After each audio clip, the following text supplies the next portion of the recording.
Hello everybody and welcome to Facebook Live. My name's Lindy Smith and this morning I'm going to be showing you how to create this little Christmas tree cookie. It's almost time to start all those preparations, so I thought it'd be a perfect opportunity today to pop on and show you how to create this. So I'm going to flip the camera and I'm going to show you all the bits and pieces you'll need. And of course, if you've got any questions at any point, then please do ask and do just say hello to me and give me the thumbs up to know I'm doing okay. Because these live sessions are a little bit hit and miss sometimes, but hopefully you'll learn a few things today. So I'm going to flip the camera and show you what you need. So bear with me. I've got to just go past over here, get my lead out of the way, and there should be a flipping switch. It's moved again. It's down here. Bear with me. I had this problem last time. There we go. Right, so you are going to need a Christmas tree cookie cutter. And with that Christmas tree cookie cutter, you're going to obviously have to bake some, just move these out of the way, there we are, some cookies. Now, I will post a recipe up later for you to bake. It's my vanilla cookie recipe, and it's as a fail-safe recipe for cookies because it doesn't spread too much in the oven, which is rather important when you're baking specific shapes. Now you're going to need some brown sugar paste and some green modelling paste, which I have under the plastic here, which you'll see what I do with in a moment. You'll need a cutter. Now the cutter I'm using is this one. It's my Mogul Arch cutter, and I'll put a link up afterwards. I've tried all sorts of cutters to do this technique, but this is the one I like the most, and I'll explain why in a little while. You'll need a cutting wheel, a ball tool, maybe some edible sparkles, and you'll need some things to decorate your tree. So I've got little pots here of all sorts of different edibles that I'm going to sprinkle on afterwards. You'll also need a little bit of piping gel, which is in this little pot here, to act as glue. And a few basic tools, of course, like rolling pins and a palette knife. So let me just pop the camera up on its stand here. Okay, now do say hello if you're online. I can see a few smiley faces and thumbs up, so lovely that you've joined me. So I've got some sugar paste here, which I've rolled out to about a 5mm thickness. I'm going to use this for the trunk. So what I'm going to do is take my cookie cutter and just press it into that sugar paste like so. I'm going to cut off the excess at the top. So I'm just wanting this to be just the trunk. So now I'm going to take that piece away and this bit as well. I'm then going to bring the cookie in, which is here, and I've already put a little bit of piping gel on, but just to show you, I'm going to just put a little bit more.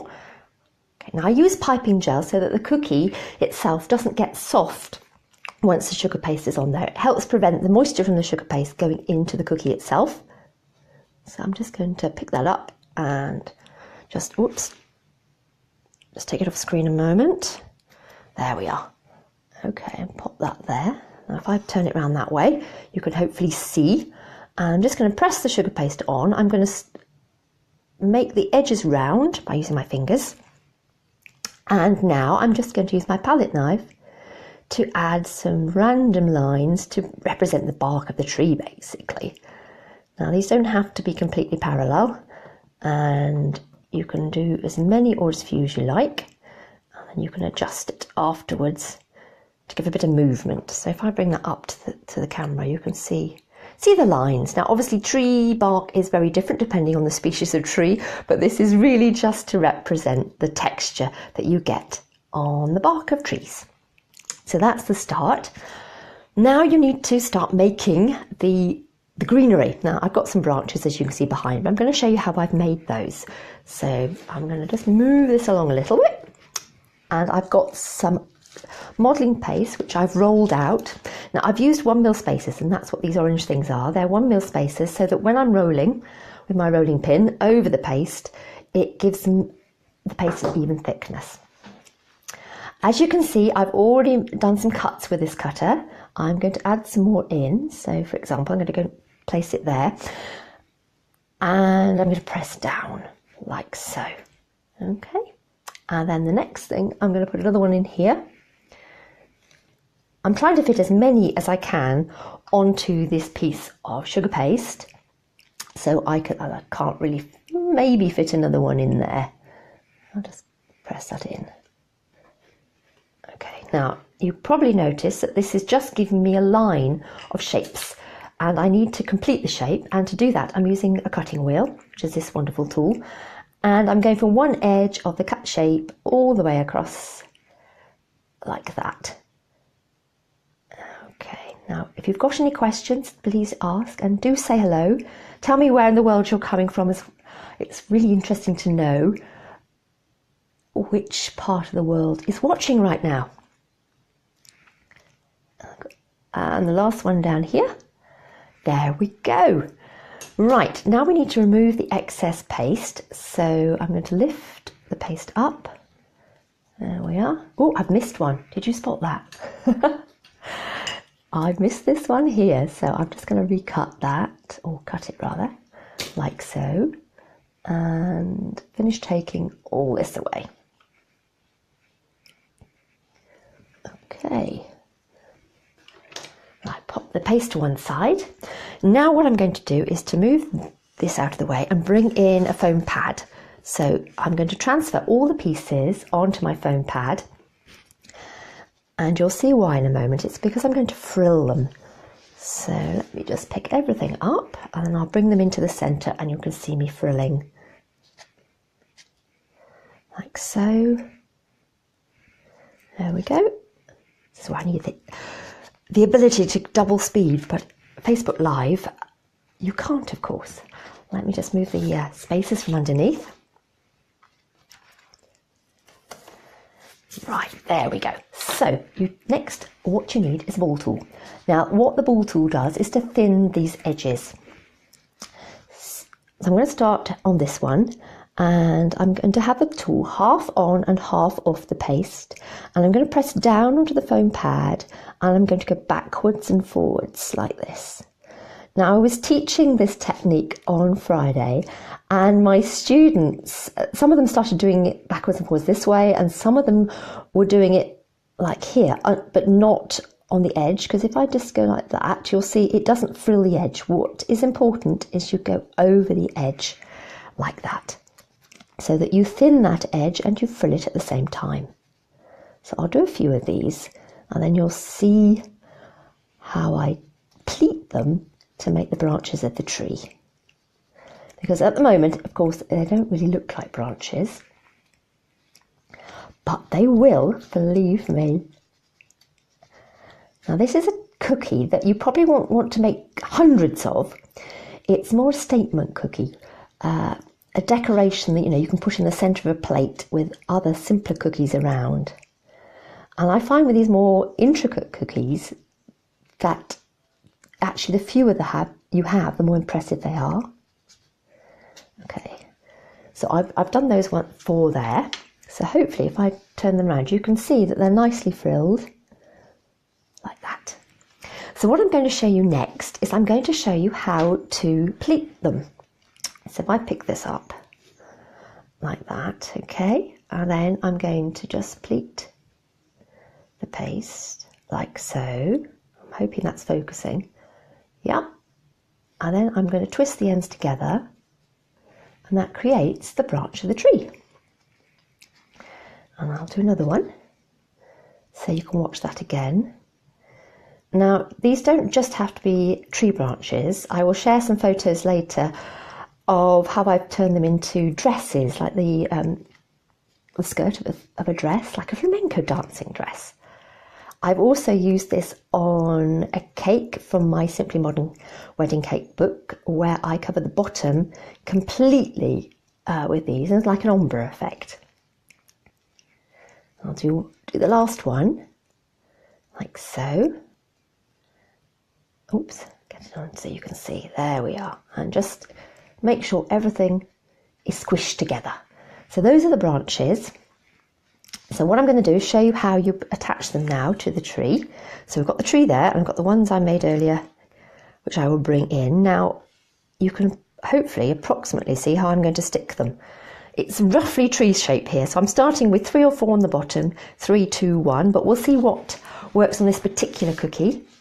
Kim says she's watching from Ohio. Hello, Kim, welcome. It's lovely to know you're watching.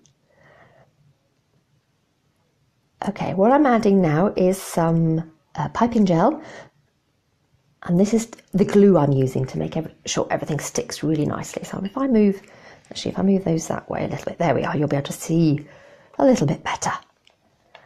So I'm going to start on the bottom, and actually if I move, there we are, you can see now. I'm going to put the first one on the bottom here, so they're all going to overlap each other, and the next one's going to go here. Try not, obviously, to hide the trunk completely. You just want it there. Katie says, good afternoon from Florida. Good afternoon to you too. I hope it's a nice sunny day with you. Here it's a little bit cold and miserable, a bit grey, but we can't be too choosy, can we? It is the 31st of October today. And we've got Valentina watching from Sardinia in Italy. Welcome. I hope you find this gives you a good idea for something different to do this Christmas. And the beauty of cookies that you can do them now. You don't have to wait for, till the weeks just before Christmas. These cookies last, so you can be prepared this year and do them well in advance. And I think I'm going to have one here. Marina says, good morning from Ontario, Canada. She loves watching my videos and she thanks me for sharing. It's my pleasure. It's lovely that you're with me. And we've got Rani watching from the Philippines. So we are completely global this morning. That's wonderful. And Dorsey says good night from the Philippines. That's the thing about Facebook Live. Everybody's time zone is different, and that's what makes it more exciting, I think. So I'm just going to cut the top off there because I've got a little bit of extra paste, and I think I'll be able to add one more in, which I want to do, which is that one. What I found on Friday was my students' trees all look completely different, which I absolutely loved. Some of them were quite bushy, and some of them were more sparse and sort of like a pine tree. It really just depends how many you add and how close they are, and whether they're flat or whether you make these branches stick up a little bit more, as you can if you just sort of stroke them upwards. So that's the tree. Now, of course, we're going to add the decoration. So I'm going to just bring in some edible luster dust here. Got a few more hellos. Kim says she loves the texture. I think it works really well for this particular cookie. It makes a tree more lifelike, and I think it's a bit unusual, but I think it's rather lovely. So this is like adding a bit of snow, a bit of sparkle, and you can be quite generous with this. I'm just dusting it really over the edges, but it's spreading quite liberally as well. It just adds the effect of frost. We had our first frost here yesterday, so it's starting to feel wintry. Okay, so you can be as generous as you want with the edible luster, like so. And then, of course, you could leave it like that, but I've got a whole selection of edibles here, so I'll just bring these in, and I'll start attaching a few. Let's just surround this, shall we, with different ones. And I've got some coloured ones as well in here. There we are. So all sorts. You can find loads and loads of different varieties of sprinkles, and you can just sprinkle them over the cookie by just adding a little bit of sugar glue and just sprinkling them over, or you can be more precise and get them on a damp paintbrush and just add them in like this. I found when I was teaching this, some of my students just like the all over sprinkle effect, and some prefer to be more precise like I'm doing now and just adding a few here and there. I think it depends what type of person you are and what sort of effect you're after. These larger ones, they definitely need to be placed more. So these ones, there we are. And we'll have some of those. It's got quite a few pinks here. It's obviously entirely up to you what your colour scheme is for your tree. A bit of gold, these like gold baubles. And you could, of course, pipe. You could get some royal icing into a tube and pipe little dots or little baubles, whatever it is you want. This type of sprinkle is just some sugar. It's like large granules, I guess, of sugar, like that. Nadine's asked me what the type of cookie I'm using. It's a vanilla cookie recipe that I will share with you afterwards. I'll put the link up. It's on my blog. In fact, there are lots of recipes on my blog, but this particular one is there. It lasts really well. It's fantastic for baking shapes because it doesn't spread too much. And it's very tasty too. And it lasts, so you can bake them now and you'll have them for Christmas. So I'm just adding a few stars. Now these ones are like edible wafer paper. They've just been punched out like that. I've got a question from Kerry. She says, hello from Hertfordshire. Could you use chocolate modelling paste in place of the fondant and make chocolate cookies? Of course you could. You could definitely. That would make it really tasty if you're a chocoholic. And if you made chocolate biscuits, if you've got a recipe, I haven't got a chocolate biscuit recipe, but I know there are ones that people use for shaped cookies. So if you've got a chocolate biscuit recipe and you used the chocolate and you frilled it, then it would be perfect and extremely yummy. So I could just keep adding and adding, but you know, it's entirely up to you. I will post a photograph afterwards as well as some others that I've done, because this is a design I started doing last year and everybody loved it so much that I've started teaching it this year. So I hope you feel inspired. But what I'll do now is I'll pick up the camera and zoom in. Whoops. See if we can get that to fill the screen. There we are, you get an idea. Oh, that's it, it's focusing now. Marva says, good morning from Trinidad, and she says she's very much enjoying the video. Excellent, that's very good to know. It takes quite a little bit of setup, actually, to do these short videos. But they are live, and it's quite fun, and I love talking to you. So I'm going to sign off in a moment. I'll just flip the camera back to me if that's possible. Sometimes it doesn't like me doing that, but we'll try. See if it is.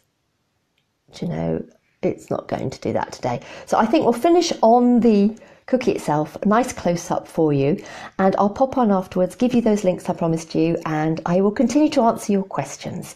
So have a good day, and I'll be back another time. Bye-bye.